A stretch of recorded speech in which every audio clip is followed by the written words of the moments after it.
This week I want to focus on how you are able to create emotion and identity using objects in paintings to be able to get a message across or enhance a message and an atmosphere. Now, you would think that it would be a lot more easy to use people, portraits, to put this sort of emotion across, and it's not. It's actually easier with objects. Now, when we think about it, it kind of becomes logical because an object has no feeling to it. It has no perception to it.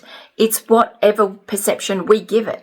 Meaning, an object is a pot. It is a tree. It is a chair.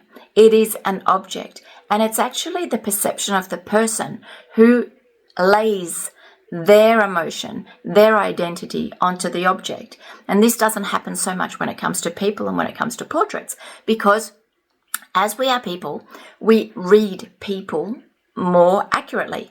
We see a person, whether it be a male or a female, the way they dress, the context they're in, the way they behave, what they're doing, and it gives us an idea of who that person is, and therefore what identity, what emotion they carry, which isn't so much for an object, meaning you have a blank page and you're able to use still lifes to work and understand how you're able to translate emotion and identity and get it into your paintings. It's a really interesting thing to do in still life, so I actually believe the best kind of subject to learn this process.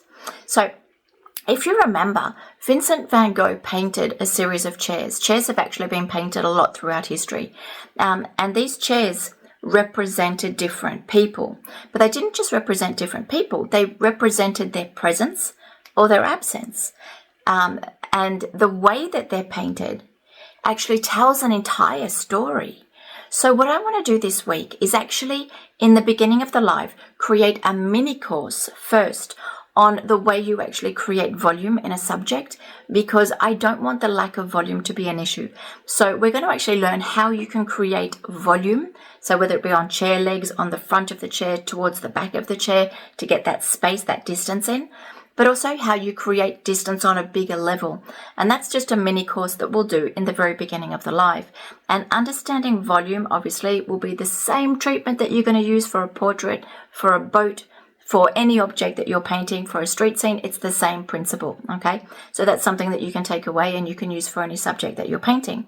But during the live, I really do want to focus on this idea of creating an identity and getting an emotion back from that identity, from that object, so that your objects are not quite simply objects. So this Monday, the 25th of August, we're going to be painting a beautiful scene of a chair, which says a lot. It has a lot of history, it has a story to it, it has a lot going on. And what I would like you to do is prepare for the course a little bit.